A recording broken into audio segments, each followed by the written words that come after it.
Hello po mga kababayan, this is Nancy Bicolana. Andito na naman po tayo. Pasensya na, talagang busy po tayo. Hindi tayo nakakapag-upload. But anyway, ito na lamang po pag-usapan natin. I know marami pong ganap sa atin, di ba? Merong isang colonel, Colonel Odi na nag-withdraw personally naman sa dito kay Bongbong Marcos. At meron ding issue itong Boeing at itong kay Congressman Leveste. Marami na rin po. Pero ito pong usapan, itong balikan ni Senator Amy at saka nitong si Senator Lacson.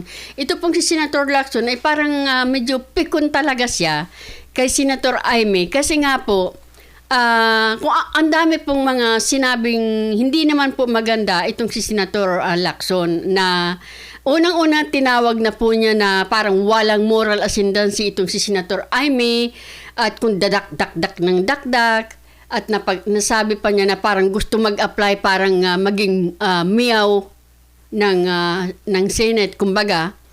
At pati si Senator Marcoleta nabanggit-banggit pati. Tawagin ba naman na nanggugulo daw po sa Blue Ribbon? So pakinggan po natin siya mga kababayan. Kasi parang ano ba to? Parang pikon talaga siya. Alam mo po ito kasi si Lacson ay talagang parang malapit siya kay BBM eh. Parang protector ba siya ni BBM? Natandaan po ninyo nung binanggit ni noong una parang halos protektahan nila ng gusto si Martin at saka itong si Congressman Saldico. Di ba? Aba, ay nung nagsalita sa Saldico tungkol dito sa 100 billion insertion ni Bongbong Marcos sa Bicam, aba, ito na. Bumanat na itong si Lacson. Dakdak ng dakdak, talagang protektado si Marcos. Hindi daw, bakit daw kailangan mag-insert? Kung mag-i-insert yun, imposible na mag-i-insert yun sa Bicam. Ba't hindi na lang sa NEP? Tapos, nung malaman, absolutely daw, imposible daw yung mangyari yung insertion ni Bongbong Marcos sa Bicam. Tapos, nalaman din, mismong si Lacson din ang nakakita, ay oo nga mayroon ngang 100 billion insertion sa Bicam. O ano na ngayon ang sabi niya? Ay, nagamit lang niya. May dalawa lang na tao doon sa executive na ginamit. Nag-name drop lang. Parang kumbaga, ginamit lang si Bongbong. So, ginagawa ng lahat ng paraan itong si Bongbong at itong si Soto. Parang lumalabas, protector sila ni Martin at ni Bongbong. Kahit itanggi pa nila. Ngayon, itong si Lacson, parang pikon na pikon siya kay Amy dahil daldal daw ng daldal tungkol sa 2026 budget. Ano naman? Bakit ka nagagalit at napipikon? Di ba? Pakinggan po natin mga kababayan ito. Ito sa bicameral consent insertion. Yung iba naman nabawasan, hindi nasunod yung nakalista sa allocable, nabawasan yung amount. Yung iba nadagdagan. Opo. So may Bibigyan ko lang kayo ng isang example kasi siya naman na nagbuklat nito. Sinabi niyang giniling, tinadtad, pero merong pork.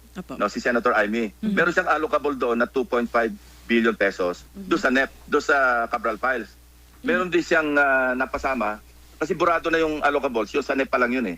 Pero pagdating sa insertion, paglabas sa BICAM, at ito yung na-enroll bill, yung iba naman na for later release. Pero si Senator Amy, meron din doon. Kung doon nagkakamali, kung di 2.5, nasa 3.5 billion. At Bakit mo sinasabi yan? Di ba? Ang pinag-uusapan dito, 2026 budget na inireklamo mo. Nangak-ngak si Senator Amy. Bakit ngayon nandun ka sa Cabral Files? So, ano yun? Hinihiya mo si Senator Amy? Baka balikan ka. Meron nga pong balik si Senator Amy dyan. Basahin natin mamaya. for later release niya, may mga na-release doon. So, yun nga yung gusto kong banggitin din na siya yung nag-iingay na tahasa na kinikriticize niya yung budget ng 2026, yung napirmahan. Sinabi niya may tatad ng pork, may giniling, may tinatad pero pork pa rin. Siya nga yung kung ganyan ang definition niya ng pork, siya nga yung merong pork eh. So wala sa moral ascendancy para i-criticize Una-una, member siya ng BICAM. Opo. Bakit hindi siya nag-raise ng issue nung nasa BICAM siya na, oy, tad ng pork ito. Wala naman tayong narinig sa kanya. Pero nandun siya sa BICAM. Pangalawa, ang hindi ko matanggap yung kritisismo niya Yan sa Blue Ribbon yan. Committee Opo. na sinasabi niyang pinagbabawalan daw ang mga miyembro. Hindi ko alam kung sino sinasabi niya nagbabawal. Ako ba yon ang nagbabawal? O Malacanang ba nagbabawal? Na hindi totoo. Kasi iba ng halimbawa bang mayroong pressure, kilala niyo naman ako, hindi naman ako mai-influensya kung sabihin wag niyong idawit si Speaker Romualdez. Katunayan, nababanggit niya si Speaker Romualdez pero wala ring magagawa ang Senate Blue Ribbon kasi di ba sinabi ko kung saan kami dadali ng ebidensya, Doon po kayo. doon kami pupunta. Wala naman talagang direktamente nag-implicate kay Speaker Romualdez kundi si Gutesa. Opo. Si Gutesa Mali po yun. Senator Lacson, hindi lang po si Sergeant Gutesa ang nag-implicate kay Martin Romualdez. Nagkakamali ka dyan. Baka nakalimutan mo. Na binanggit na po siya ng Diskaya. Hindi ba kaya nga pinalitan niyo si Senator Marcolita? Si Senator Marcolita ang dating chairman na Blue Ribbon chairman. Hindi ba? Si Senator Marcolita nakabunot niyan, yung pananalita yan from Diskaya. O hindi ba? Kaya nga nakalampag kayo eh. Kaya nga nag-alala, 'di ba? Na kaya nga inagaw sa kanya ang Blue Ribbon, 'di ba? Committee. Dahil sa pagbanggit kinabukasan pinalitan na eh. Dahil lang doon sa nabanggit ng Diskaya, Martin Romualdez at Saldico na nagpapakolek ng porsyento, hindi ba? So hindi totoo 'yon. Bago pa po nabanggit ni Sergeant Gutesa si Martin, nabanggit na po ito ng Diskaya.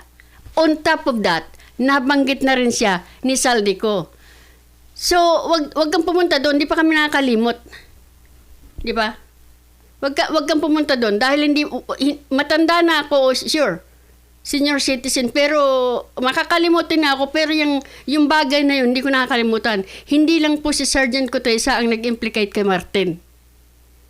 Kay Martin, kay Bongbong, at kay Sandro. So, masyado kasi kayong parang itanggi man po ninyo, Senator, pero iba po yung galaw ninyo eh. Iba yung galaw ninyo. Nasabi ninyo kung saan dalhin kayo ng ebidensya doon kayo. Hindi po totoo yun. Diba? Dahil dinalhan kayo ng ebidensya ni Sergeant Gutesa, ang tinira ninyo si Sergeant Gutesa. Diba? Binantaan ninyo ng kaso. Nasabi nyo kasi, ano daw yung peke yung notaryo. So wag kang pumunta doon, sir. Hindi pa namin limot yan. naman nawawala. Kung si Gutesa sumulpot lang sa DOJ o sa Ombudsman o sa ICI pagkatapos ng pagdinig sa Blue Ribbon at ito'y sinumpaan niya rin, inapirm niya ang kanyang tinestify sa Senado, doon niya na inimplicate niya si Speaker Romualdez at yung si Saldico at yung sino-sino pa. Sana buhay na buhay yung kaso against si Speaker Romualdez. Ang problema, sumulpot siya minsan tapos nawala na siyang parang bula. At hindi. Bakit po nawala? Ambaan mo ba naman ang kaso yung tao eh? Tumutulong lang eh. Ngayon aambaan pa siya, kakasuhan pa siya. Ito, sinupina siya o inimbita siya ng DOJ, ng ICI, anong ombudsman, hindi naman siya sumipot. Katunayan hanggang ngayon nawawala siya. So, yung buti nabanggit ni Senator kasi... Senator Lacson, bakit kaya nawawala siya? Purposely kayang nawawala siya? Nagtago kaya siya? O may nagtatago sa kanya? Tanong mo si Chavit Kingson, si Manong Chavit. Diba po yung punto nga ni Senator Amy, number one is yung sa Blue Ribbon Committee na binawalan daw sila na magtanong mag-ungkat ng mga involvement ni Romualdez at ng iba pang matataas na opisyal sa Malacanang, tapos yung sa budget na naginiling budget. So yung sa Blue Ribbon hearing, ang intindi ko dun sa mga sinabi niya doon po sa kanyang vlog ay napipigilan sila sa pagtatanong dahil sasabihin, 10 minutes ka na o wala ka ng oras. Sa ganung pamamaraan. Alam mo, in-extend ko na nga yung 5 minutes. Minsan ginagawa kong 10 minutes. Kasi minsan, napakarami nagtatanong. Kasi kung papabayaan mo na hindi mo ililimitahan yung oras, discipline ang tawag doon. Kung hindi niya naiintindihan, meron tinatawag na discipline. Wow, sir naman, ang sakit naman yun. Kung hindi niya naiintindihan, para naman tanga si Senator Amy kung pagsalitaan mo. Kung anong hindi niya naiintindihan. Ganyan ka po magsalita, masakit ka magsalita. Disiplina. Kung papabayaan natin, merong hindi makakapagtanong. So basta sir... Diba? Meron naman second round. At saka unang-una, paano niya masasabing pinagbabawalan? Hindi naman siya nag-a-attend ng hearing. Pero yun nga po... Ano pinanggagalingan niya na pinagbabawalan siya? O sila? Pero Sir, Bakit niya masasabing pinagbabawalan siya kung wala siya doon? Anong hindi siya nag-a-attend? Paano niya nasabi yun na pinagbabawalan siya? Hindi naman siguro mga kababayan sinasabing pinagbabawalan dahil hindi naman talaga masasabi ni Senator yun, Lacson kay Aimee. Kay Senator Aimee, bawal naman yun na, oy, bawal ka magsalita. Parang ganun. I think, in my opinion, ibig sabihin ni Senator Aimee, pagka yung nalalapit na sila doon sa tutumbukin nilang tatanungin, eh biglang nauubusan sila ng time. Parang ganun. Pero, hindi po masasabi ni Senator Aimee yung ganun kung hindi nag-attend si Senator Aimee. Bakit sinasabi nito ni Lacson na hindi naman siya nag-a-attend? Tingnan mo yan. Ibang klase, sana kumplituhin po ninyo. Sana sinabi niyo na lang, paminsan-minsan lang. Hindi naman siya nag-a-attend. Dr. Lacson, sa palagay niyo po sa inyo pong tingin, bakit po ito ginagawa ni Senator Aimee? Yan naman po ang tanong ni Ma'am. Isinama pa po si VP Sara sa tanong. Kasi nga ito nga pong si Lacson at saka si Soto ay pro-bongbong sila eh. Yeah. Pro-bongbong po ito, makikita ninyo kung paano po nila protektahan si Bongbong. Iba kasi yung sinasabi nila na hindi naman. Pero iba yung ginagawa nila. Baka hindi nila sinasadya, pero kita nyo naman mga kababayan, ang daming Marcos. Although obviously dahil po siya po'y kaalyado ni Vice President Sara Duterte, may iba pa ho ba kayong nakikita na rason kung bakit niya Ano naman kinalaman ni VP Sara dyan? po nasasabi itong mga ito? Ako gusto niya mag-apply ng miyaw-miyaw na Senado. O ayan. Ano ibig sabihin nun, sir? Eh kung ano na sinasabi niya eh. Parang ba gusto niya maging counterpart? Ayaw namin magkaroon ng miyaw-miyaw sa Senate, pero parang mayroong gusto mag-apply. Ayan. Ano na inaakusahan na niya na para siyang si Congressman Kiko Miao Miao Barsaga. Masakit po yung magsalita. Pakita ko sa inyo pagka nakita ko yung mga quote card dito ni Senator Lacson. Parang inis na Parang inis si Kiko sir. Barzaga, ganun po ba yung peg? Ano sinasabing walang kawawaan eh. Alam mo, ako meron akong nasabi ko na ito na the best response to nonsense is silence. Pero pagka nangiinsulto na, hindi mo na rin pwedeng i-disregard. Iniinsulto niya yung Blue Ribbon. Ina-undermine niya yung integridad ng komite. Na komite na member din naman siya doon. Bakit hindi siya mag-attend? At tanungin niya, kung meron siyang ebidensya, laban kung kanino man, ilabas niya. At i-appreciate namin yon. Bibigyan namin, kung gusto niya, dadagdagan ko yung kanyang 10 minutes. Kung masyadong marami siyang ebidensyang hawak. Pero wag niya siraan yung komite na pinamumunuan ko at kinabibilangan ng halos lahat ng members ng Senado. Unfair sa amin yon. Senator Lacson, hindi naman po siguro sinisiraan. Ang totoo, kayo po ang mukhang nanira eh. Kasi, nung tinutumbok po, nagsasalita na nung ang dating chairman dyan sa Blue Ribbon ay si Senator Marcoleta, ang sabi ninyo, pinalitan siya dahil hindi maganda ang takbo. Hindi ba pangi-insulto yon? Eh, ang ganda-ganda ng takbo. Ang problema, mukhang nare-realize na either ng admin na malapit na sa matutumbok talaga dahil si Senator Marcoleta kasi hindi po siya umaasa sa side ka dito. Abogado style po siya. Kung ano lang nasa harapan niya, doon siya. Hindi katulad ninyo na andyan na nga yung mga taong nagbibigay ng tulong katulad ni Sergeant Cotesa. Ang titirahin ninyo si Sergeant Cotesa instead na yung ibinigay sa inyong tulong. So nakikita namin na parang ayaw nyo talagang imbestigahan ito. Parang binibigyan po ninyo ng time na makalayas, makatakas yung iba. Because hindi po kayo nagmamadali eh. Ang ginawa po ninyo, Senator Lacson, parang naka-insulto, nagpa-resign ka pa, na ayaw mo na. Tapos babalik ka rin pala. Tapos nag-isa, dalawa lang hearing kayo, wala na. So ano nangyari doon sa mga gusto ninyong imbestigahan? Nag-alisan. Hindi po ba insulto sa taong bayan yon? Na kayong inaasahan? na ayaw ninyo si Senator Marcoleta dahil hindi maganda ang pakitakbo. Patapos nung napunta sa inyo, lalong nagkaleche-leche, nagkandawala tuloy yung mga taong dapat ninyong imbestigahan. So wag ninyong sabihin na kayo, kung saan kayo dalhin ng ebidensya doon kayo, because hindi yan ang nakikita namin, sir. Binigyan kayo ng ebidensya eh. All you have to do is investigate. Find out. Hindi eh. Yung nagbigay ng ebidensya, yun ang hinabol ninyo. Inakusahan ninyo ng peke. Tapos inambaan ninyo ng kakasuhan. So wag kami, sir. Napaka-responsable ng kanyang ginagawa. Baseless yung kanyang sinasabi at saka untruthful, kasinungalingan. Never ko siyang kinausap para sabihin sa kanya, huwag kang magbanggit kay Speaker Romualdez, huwag kang magbanggit ng maski kaninong tao. Yan po ay hindi tama, sir. Kahit hindi kami magsasabi na babanggitin mo sa kanya, yan sasabihin mo sa kanya. Because, sir, I think wala kang karapatan na sabihin sa kapwa mo, senador, kung ano ang dapat nilang sabihin. Hindi naman siguro yun ibig sabihin ni Senator Aimee. Hindi ko po sa pinagtatanggol si Senator Aimee, kaya niyang ipagtanggol sarili niya. Kaya lang, wag naman ganyan, sir. Hindi ko siya kasinungalingan. Na hindi ko sinasabi, hindi ko siya kinakausap. Hindi naman po yun ang sinabi niya. Na kinausap mo siya. Ang ibig lang sabihin, in my opinion po siguro ang ibig sabihin ni Senator Aimee, yun nga, yung pag nagtatanong sila, yung napapalapit na sila sa gusto nilang itanong, bigla na lang, oy, ubos na ang inyong time. Yung ganun ba?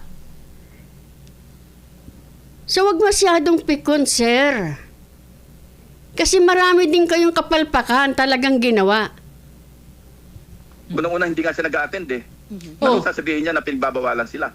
Hindi daw po nag-a-attend. Hindi ka ba talaga nag-attend, Senator Aimee? Kung hindi ka nag-attend, paano mo nalaman na hindi ka nakakatanong, di ba? Yun din pong sinabi ninyo na wala yung binigyan din po ninyo na wala kayong pinagbawalan na magtanong about Romualdez or kung sino man. Yun din yung sinabi ni na Senator Raffy Tulfo, Senator Sherwin Gatchalian, wala ganung pagbabawal. Senator, meron din po Yung kasi ang totoo, Natural naman sasabihin yun nila, Tulfo. Magkakabady sila eh. Pro-administrasyon nga sila eh. O ay si Senator Aimee, parang medyo malayo na kay Bongbong. wala namang never ako magbabawal sa kanila eh. Sino ako para magbawal sa kanila? Correct ka dyan. Kaya nga po, sabi ko, yung sinabi mo kanina kasinungalingan yun, kailan ko hindi ko siya sinabihan na wag magsalita tungkol kila Martin. I don't think na sinabi ni Senator Aimee yun, na pinagbawalan mo siya. Common sense po, hindi po yun siguro ang ibig sabihin ni Senator Aimee na pinagbawalan mo siya. Ibig lang sabihin, hindi siya, every time na lang, hindi siya makatanong-tanong doon sa gusto niyang itanong. Kasi bigla siyang nauubusan yata ng time. Si Senator Marcoleta nga nanggugulo, hindi ko pinagbabawalan eh. Tingnan mo yan, sir. Hindi po ba, hindi naman tama yan? Nasasabihin mo ng gugulo si Senator Marcoleta. Hindi naman po siguro bata yan eh. Parang trinato niya ng parang bata yung tao. Anong nanggugulo? Yan na nga po. Masakit po magsalita si Lacson eh. Marami yung mga quote card na kung babasahin mo talagang, ba't ganyan magsalita yan? Sinasagot ko lamang siya kasi unfair din yung kanyang pag-aakusa na mas tinitingnan ko raw, unfair daw ako kina Diskaya. Pinapanigan ko raw sina Romualdez. Di ba sina Hernandez? Di ba nagkasagutan pa nga kami dyan? Ayoko nga patulan niya kasi nagugulo yung pagdinig. Kasi tama naman po, sir. Kasi inakusahan mo siya na bakit mo pinoprotektahan ng Diskaya? At inakusahan ka rin niya na side ka kay Hernandez. Totoo naman po yan. Huwag mo pong itanggi yan. Dahil nagpa-interview ka. Sa public mo pa sinabi yan, na ikaw ay isang chairman ng Blue Ribbon. Meron kang 2 resource person. Tapos magpapa-interview ka, sasabihin mo, ay mas naniniwala ako kay Hernandez kaysa kay Diskaya. Tama ba yun? Para pong isang judge na mayroon 2 accused, sasabihin nitong judge sa public na mas naniniwala ako dito sa isang accused na to, hindi po tama yun. So tama naman na bakit ka nagsaside kay Hernandez? Kay Bryce pala. Yeah, Hernandez din yata. Ba't ka nagsaside kay Bryce? Sabi mo, mas naniniwala ako kay Bryce. Ba't mo sinasabi yan? Sa madla, sa interview. Hindi daw po tama yon. Gusto ko yung flow, magtuloy-tuloy, uninterrupted, unhampered. Ang problema, meron nga mga ganyan kasama na nanggugulo talaga. Wala po nang gugulo. Siguro lang ayaw ninyo ng kanyang klase ng pagtatanong. Pagka ayaw ninyo na klase ng pagtatanong, para sa inyo, nanggugulo yun. Gusto nyo kasi body-body. Lahat tapikan. Di ba? Pero pag hindi kayo, parang hindi nag-aayon sa gusto ninyo, yung flow, nanggugulo para sa inyo yun. Di ba? Huwag kasing pikon. Hindi ko alam kung ano yung kanilang endgame. O ano naman ang endgame ninyo? Para hindi makita ang mastermind? Anong endgame po ninyo? May pa-resign ka pa. Babalik ka rin naman pala. Tapos maghihiring ka pa, 1, 2, tapos na. Nakatakas na yung mga loko-loko. And then sir, yung pong sa budget naman na sinabi ni Senator Amy Marcos, para lang po matapos natin yung sa issue kay Senator Amy, may sinabi po siya na giniling, may mga pork pa rin sa budget at ang nakikita niya pong dahilan ay magagamit po yung nakasiksik na pork para ipangdanggal sa mga kongresista kasi ipupush daw po ulit ang Yung impeachment impeachment ng Vice President, sir.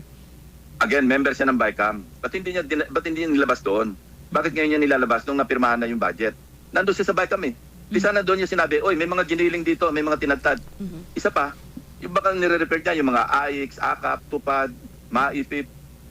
Siya nga, noong last year, lagi siyang present sa distribution eh. Di ba pinunaw ko pa nga na noong, I think, September, October, nung bago mag-file o naka-file na, siya mismo present pag nagdi-distribute eh. No, yun ang pinagbawal namin ngayon dito sa special provision, saka sa general provision, na bawal sa politiko yung umepal sa mga distribution, lalo na ng medical assistance o maski kung anong assistance. Kasi ano yan, sa executive branch yan, sa mga ahensya dapat sila kasi sila yung merong database yan. Sila yung nag-vet kung sino yung dapat bigyan. Siya nga yung mahilig mag-attend dun eh. Tapos sasabihin niya, merong tinatad, may giniling na pork. Na, alam mo, pag wala kang moral ascendancy, huwag ka na magsalita, huwag kang pumuna. Kasi babalik sa'yo yun. Di ba nga, may Same to you, Lacson. Pagka nasa glass house ka, huwag kang mambato. Tama. Para sa'yo din. Alam mo, sir, marami ka na pong sinabi eh. Unang-una, tatawag mo sinungaling, ganito, ganyan. Paano po yung sinabi mong 67 kongresista na sila din ang kontraktor ng sarili nilang proyekto? Nasaan po sila, sir? Anong sabi mo? Wala kang pangalan, number lang? Yun ang problema, sir eh.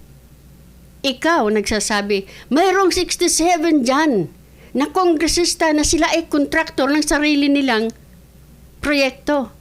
Nasaan, sir? Pag hindi mo sinabi yan, kung sino sila, ba't mo sinabi pa? Anong tawag doon? Sinungaling? O kalahati? Sinungaling? Saka naalala ko pa, sir, sabi mo noon, sa panahon ni Tatay Digong, maraming nagalit noon. Sabi mo, may isang undersecretary na mayroong troll farm na ginagamit ang pera ng bayan. Kung hindi ako nagkakamali ha. Undersecretary sinabi mo.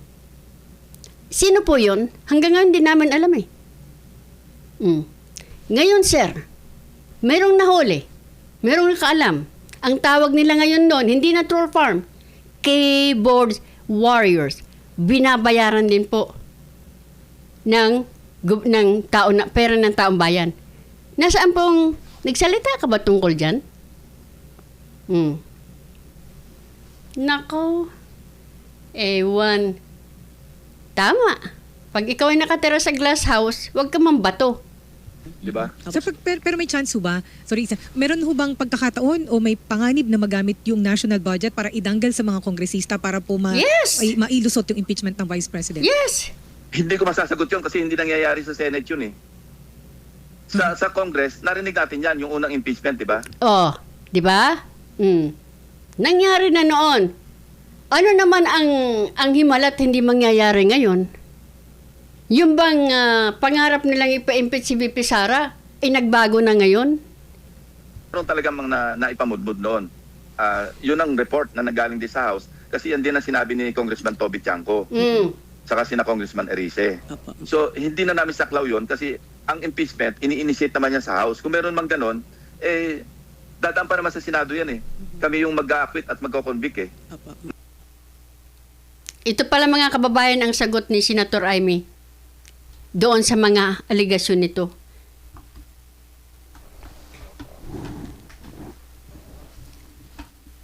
Kasi sabi dito nitong nagpo si attorney Trixie, sabi niya kasi dito wishlist na ngayon ang drama. Una, si BP ginawa ng issue kasi may wishlist daw. Wala namang nakuha. 'Di ba noon? May wishlist si BP Sara, blah blah blah. O so what kung may wishlist yung tao? Kung hindi ka naman nakakuha, di wala. 'Di ba? Itong sagot ni Senator Amy kay kay Lacson. Sabi niya dito, medyo nakakatawa siya. Di niya alam na lahat 'yan ay wish list na binigay sa DPWH Central Office. Clueless ba siya na kaming mga oposisyon lahat FLR or 4-letter release? Natatandaan ninyo noon, may mga ganyan na usapan 4-letter release pondo. Kaya ni isa diyan ay walang naibigay. Zero kaming lahat. Nila Bongo, Bato at Robin.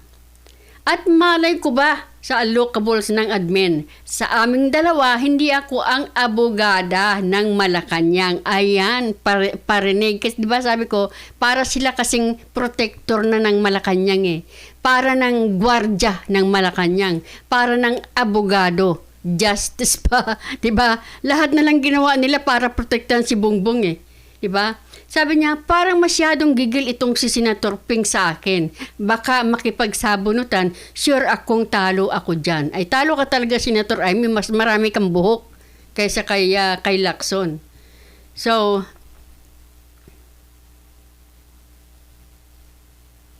sabi ni Senator Amy, pahayag tungkol sa mga hanas ni Senator Ping sa wishlist ko na nanatiling wish na lang. Ay, nako. Ewan sa inyo.